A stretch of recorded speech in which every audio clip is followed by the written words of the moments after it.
Hello, everyone, and welcome to another episode of The Leading Mindset. I'm your host, Ali Payani. Today, I have a really great guest, Adam Mendler. He's the CEO of Veloz Group and a host of the Business and Leadership podcast, 30 Minute Mentor. Hello, Adam. Ali, how are you? Good. Thank you for joining me.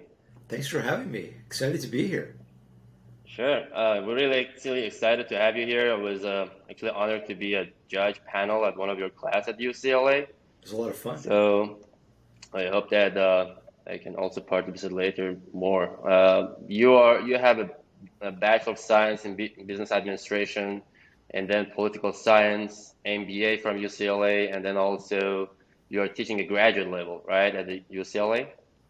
Yeah, so I did my undergraduate at USC. I got 2 degrees there, as you mentioned, undergraduate degree in business, undergraduate degree in political science, and then I got my MBA crosstown at UCLA. So I was able to get the best of both worlds, best of both parts of Los Angeles, my hometown.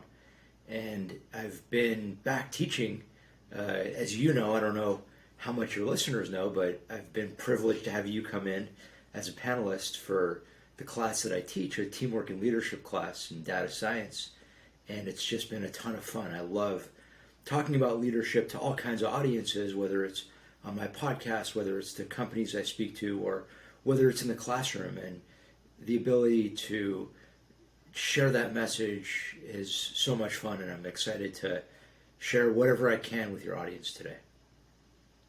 Thank you. Yeah, it was really great to be in your class and being among the judge and the panelists. And it really something that was really exciting for me was I wanted to share also in here for the all the listeners, or if you're watching us, that you didn't share instruction with your students on how they need to present their slides or the topic, and they chose the kind of like the materials in their presentation. And I was really fascinated about that because each one of the group had a really different approach to the leadership.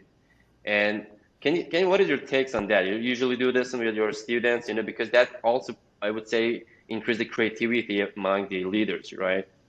Yeah, I'm glad you picked up on that. And I'm a big believer in trying to empower people and trying to provide guidance to people, but to try to give people direction, to try to give people a sense of where to go, but not to hold people's hands, not to tell people what to do, but to be there as a resource to help people to get to where they want to be. And that philosophy is something that I try to bring to the workplace as a leader. It's something that I try to bring to the classroom with my students. So in the case that you observed with the final presentation, I didn't tell the students, do this, do that, this is exactly what I want to see, because what does that accomplish? I don't want my students to regurgitate information. I want my students to go back and figure out what is it that is at the core of what we're trying to accomplish in this class. And as you saw in the final presentation, there was so much there that I was sitting back and taking in and enjoying, because I really had the privilege of seeing my students pull all these different elements that they had taken from the lectures, from the guest speakers, from the reading, from their own research, and tie it together. And to me, that's what it's all about. Sure. Let's just start with your entrepreneurship kind of like stories and journeys. You are CEO of Veloz Group, so tell us more about that. So how it all started, and then I wanted to get into the leadership after that. Yeah, so I was in my late 20s. I was working for a big company. At that point in my career, I had worked for a couple of big companies in the world of financial services. My first job out of college was working for the largest hedge fund in the world at the time. After business school, I took a job working for a big bank. And in between, I had interned for a couple of very large companies in the entertainment industry. And I felt like if there was ever the right time in my life, the right time in my career to do something entrepreneurial, it was then and there.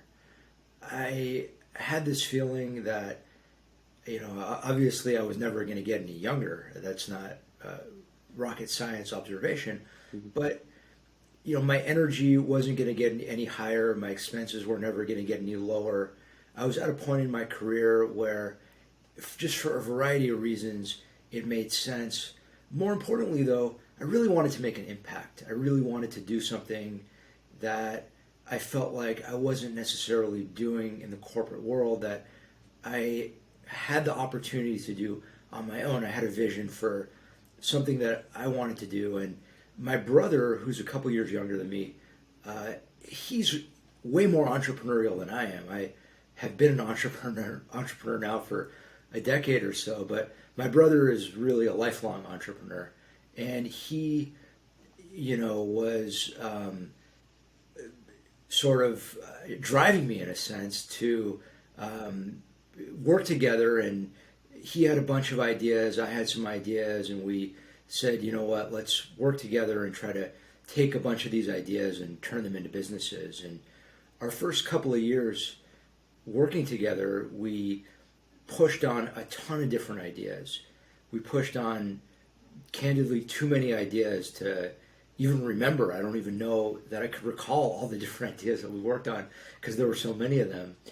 And that was a big mistake. That was one of our biggest mistakes.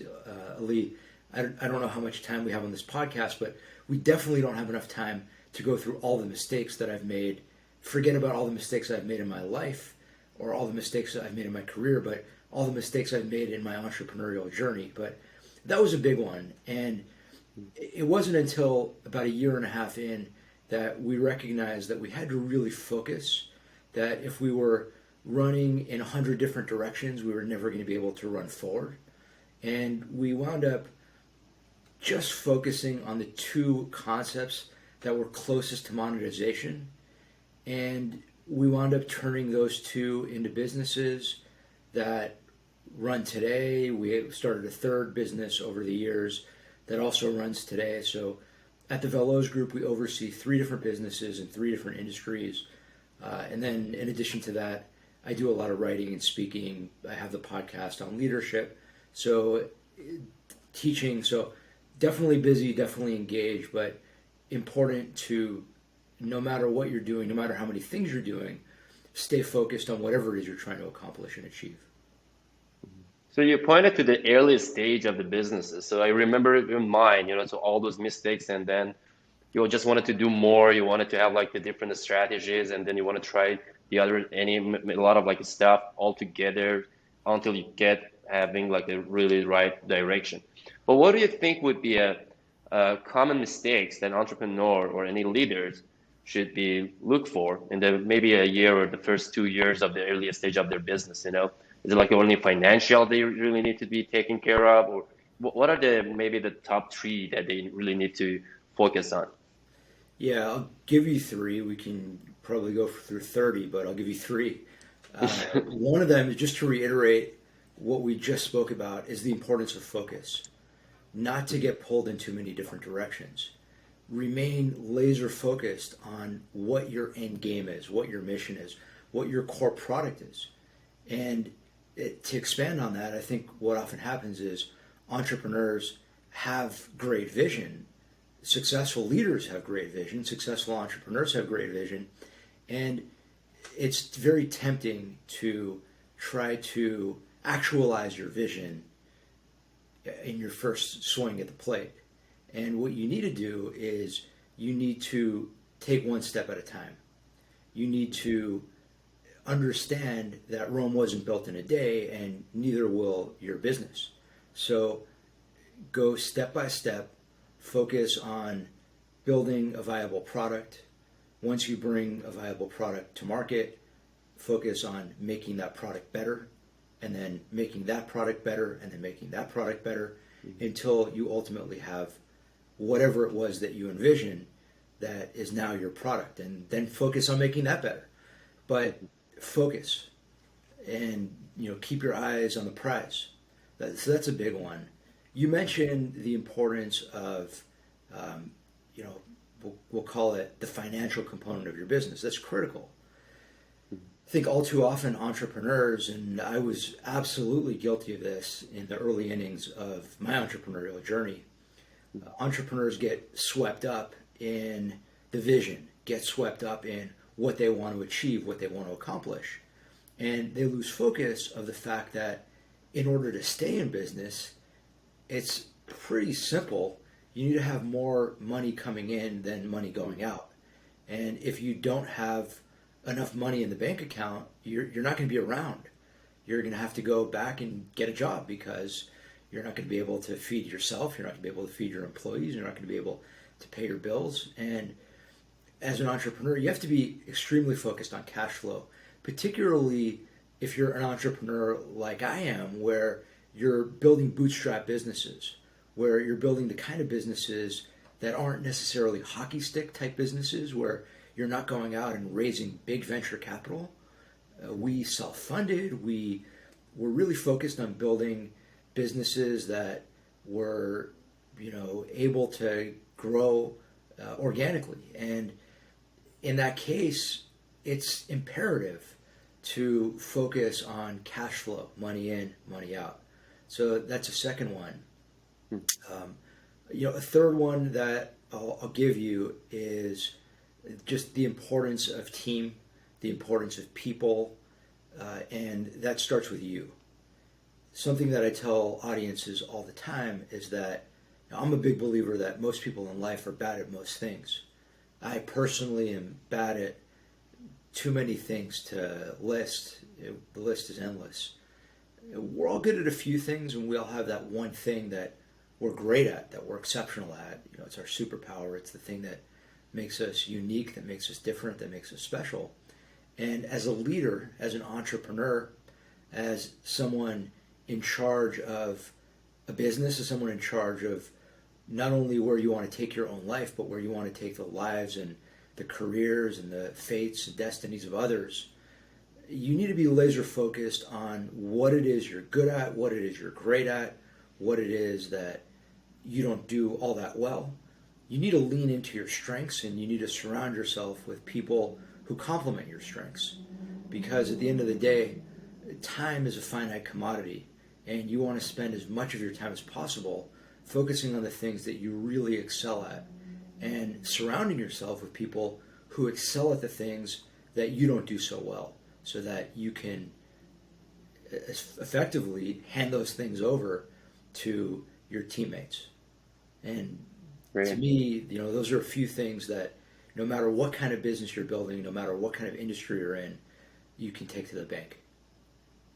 Well, I wanted to continue more on the leader and their relationship and communications with their team, because that's really important for me too. So at Look in LA, if you remember, I told you we have like a pod structure. So because I really hate the hierarchy model that, oh, here's your boss, or really I wanted to know like what is the best idea here. So everybody shares, the ideas, the executions levels or the strategic levels. And we really I believe that it should be, all the companies should be really like a family. So there should be no really hierarchy. And so the leader can really communicate in the same, like topics or subjects with all team members. What are your takes on that, in terms of like if someone have a company with defined hierarchies, or is it better really to have like something defined as like a team, like a pod structure, where everybody's like working together? So what are your takes on that in terms of from the leader's perspective? Well, I kind of want to take a step back, and in my view, there's no one right approach to this. So I don't want to tell you that, do this, do that. I think that so much of it is situational. Now, I do believe that the core principles of leadership are universal. I think that when you take a broad brush and you say, here are 5, 6, 7, 8, 9, 10 principles of leadership, they can apply to running a small business, they could apply to running a Fortune 500 company, they could apply to running a basketball team, running a unit in the military. So I want to delineate those 2 points. On the one hand, it's important to understand and recognize and implement the core principles of effective leadership, but at the same time recognize that there are things that will work for certain companies that may not necessarily work for others, and you do need to iterate, you do need to experiment. And one of those things is recognizing that we're all different. And, I'm a big believer in really taking the time to understand who it is that you're managing, who it is that composes and comprises your team. Because if you have people who need to be actively managed, that's one thing. If you have people who, just sort of need a pat on the back and really want you there more as a resource and as a guide and are highly self-motivated, those are the best kinds of people. It requires a different style of leadership. Now, to me, both styles of leadership have certain commonalities. In neither case will I be yelling, in neither case will I be screaming, but the incentive structures might be different. My approach might be different. The time I spend might be different. The way I structure things might be different. So I don't know if that directly answers your question, but those are a few thoughts that hopefully listeners might be able to apply. Yeah, that was great. What do you think of how defining goals can make you a better leader? uh, Critical. We spoke earlier about some of the most important things that entrepreneurs need to do when they're in the early phases of their entrepreneurial journey. And it applies whether you're an early stage entrepreneur, whether you're uh, an entrepreneur at any level, whether you're not an entrepreneur, whether you're a leader, whether you're it doesn't matter what you're doing in your life. Goal setting is critical to success and critical to being an effective leader. So I'm a big believer in the importance of setting goals big, setting goals small. And a few tips around goal setting. Number one is don't set too many goals. What happens is we have a tendency to say, all right, these are the 10 things that I want to do. And when you have 10 things that you want to do, you get overwhelmed by the list that you put together. And you look at the list and you say, all right, get really excited. I'm going to do these 10 things. And then the next day you say, I'm going to watch some Netflix instead. So I'm a big believer in setting a small number of goals, set 2 goals, set 3 goals, and set daily goals and set long-term goals, set medium-term goals. So what do I want to do today? What are the highest priority things that I want to achieve today? Now, what I said, I kind of cheat on because I personally have a to-do list that is endless. I have, way more things on my daily to-do list than I will ever achieve. But I recognize that on my to-do list, there are priorities that I want to get to. So on that to-do list, I have my 2 or 3 things that I need to knock out, period, that I need to get done every day. Today, I could name the 4 things that I need to do, and they're a combination of personal and professional things. One of those 4 things is going to the grocery. So the other 3 are, professional. One of those 3 is being on the podcast with you. One of the other of those 3 is recording a podcast this afternoon that will air in a couple months. So I'm very focused on a day-to-day basis on what do I need to get done each day. And then what are my goals for the year? What are my goals for 2022? And I have them. Hopefully you have them. Hopefully everyone listening has them. And if you don't, write them down. It all starts with setting clear, definable goals. Don't set too many and just go after them. Great advice. Yep. Another issue is that I sometimes talk about it a lot is mentorship, business coaches, or sometimes I call it as a business therapist. Uh, when I moved to the United States to be an entrepreneur, the first thing I did was looking for a mentor because it was like, oh, I knew the importance. But still, I'm seeing like some entrepreneurs that they are in business 5 years or sometimes 10 years and they're struggling. But one of the issue could be like, hey, do you have any mentors that you're talking to? Do you have any like business coach? And I sometimes heard that they are against it. So what do you think your maybe advice would be for anyone who doesn't have a mentor or business coach? So what do you think Yeah, about that? great topic, and something that we could spend not only an entire podcast on, but we could do an entire series of podcasts on. But I'll give a couple of tips. So, first and foremost, I think it's important to understand that if you don't have a mentor, don't approach someone and say, "Be my mentor." That's not what you want to do. So, that's the worst approach. But there are so many other things you can do that will be effective, and I'll give a few of them. So, number one is recognize that there are different forms of mentorship. You can find a traditional mentor. We'll talk about that first. So, if you want to find a traditional mentor, again, don't go out and contact someone cold and say, "Hi, my name is Ali. You and I don't know each other. Will you be my mentor?" Would you do that if you were pitching someone for their business? Would you do that if you were asking someone out on a date? You want to try to develop a relationship. You want to try to connect with someone where there's some level of commonality. Now, I am a big believer in going out and reaching out to people cold. Don't be afraid. Don't be afraid to reach out to people who you don't know. But don't reach out and immediately say, "Can you be my mentor?"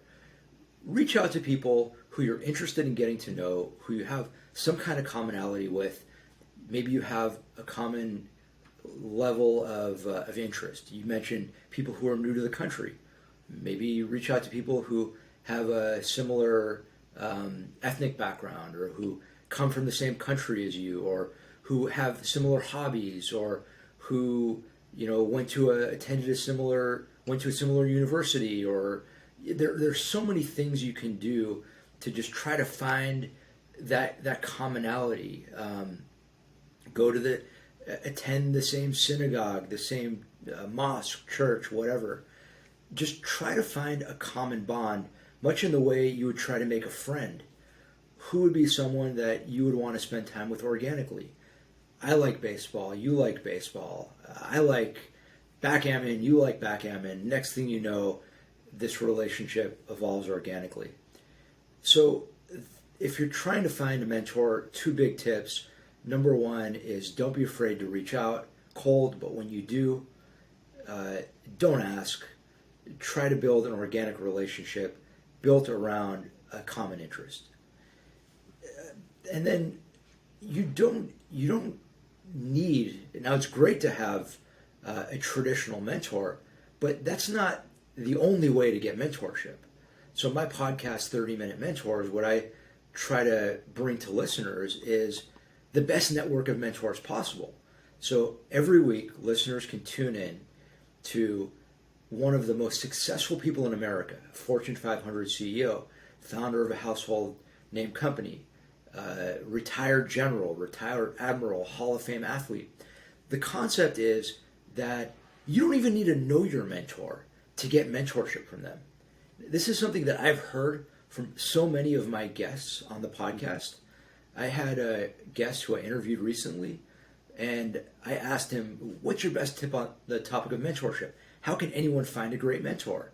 And he said, "I've gotten so much great mentorship from people who I've never met, from people who I don't know, from Steve Jobs, from Jeff Bezos. I've never met them, but I watch their content on YouTube. I listen to interviews they do. I did an interview with someone recently who said the exact same thing about Oprah Winfrey. She said, Oprah is my mentor. And I've read every one of Oprah's books. I've listened to every one of Oprah's interviews. I did an interview with the founder of E! Entertainment. He said the exact same thing. He mentioned a few of the great entrepreneurs and CEOs who we know. He said, those are my mentors. So you don't need to know your mentors. The last point I'll make is that I talk about a concept. I've coined the phrase mini mentors. And mini mentor is, it could be someone like you. It could be someone like me. it's doesn't your mentor doesn't need to be someone who you go out to lunch with once a week or once a month. Your mentor doesn't need to be someone who you have a deep, intimate relationship with. Your mentor could be someone who you get on the phone with once, who you connect with one time or once a year or once every couple of years. But that one conversation could be a game changer. And when you think, Ali, about the number of times in your life where you might have spoken to someone once or once a year, and you go back to that one conversation, you say, you know what I took from that conversation, I was able to apply, and I was able to make a huge impact in my life, in my business, in my career, because of what I was able to take away. I can tell you personally, I can count on more than one hand, on more than two hands, the number of times that's happened to me. So I implore anyone listening to try to think creatively about the topic of mentorship. Yeah, well, it's happened to me exactly. I was remembering like the time like at some like maybe a seminar or somewhere like in a meeting, I just heard something from someone that I didn't know, but that really helped a lot in what I was thinking, about the others issues. So Yeah. and then yeah, and then the video and the contents, we have really access to all those videos online from Steve Jobs, their experiences on like how they implement on the strategy and then what happened. So yeah, I think that's a great advice to even like there are tons of like resources that people can learn from. We are getting close to the end of the podcast. I wish we could have 5 more hours at least. But then, as the last question is my most favorite question that I ask always is, how do you define success? I love that question. What is your definition of success? What does success mean to you? And what success means to me is going to be different than what it means to so many of your listeners. And the first thing I would tell you is that the most important thing is to have a definition of success, because no matter what your definition of success is, it's critical to have one so that you're focused on something, that you're focused on an end game. Your end game could be different than my end game, but you need to have one. So I love that question. Great question. My definition of success is making a positive impact in the lives of others. Am I able to make someone's life better? Am I able to, in some way, shape, or form, enhance the lives of those around me? And if I do that, then I've been successful. That's how I measure success. It was a great answer. Yeah, I really love this question, and I usually don't give like the same like instructions. I don't say anything else like is it like with your personal life or business. So we'll just wait to see like what the guests are replying to this. Great. How people can contact you or reach out to you if they wanted to, be maybe the access to your podcast or if you wanted to ask any questions. I try to make it really easy. It's just my name, Adam Mendler. So you can find me on social media, Instagram, Twitter, at Adam Mendler. You can go to adammendler.com. My podcast is 30-Minute Mentors, all spelled out, the word 30-Minute Mentors. You could find it on 30minutementors.com and on just about every podcasting app, whatever app you're listening to this great podcast on. And Ali, thank you so much. This was so much fun. And thank you to everyone listening. Hope that you had as much fun as I had. Thank you. And we're going to include all the links to your podcast and to your website and all the descriptions as well. It was a really great talk. I really love talking to you about the leadership. I mean, I'm sure that we can go on and on and on for hours. So, and I hope we can have you in the future again. Thank you for joining me, Adam. Thank you. This was so much fun.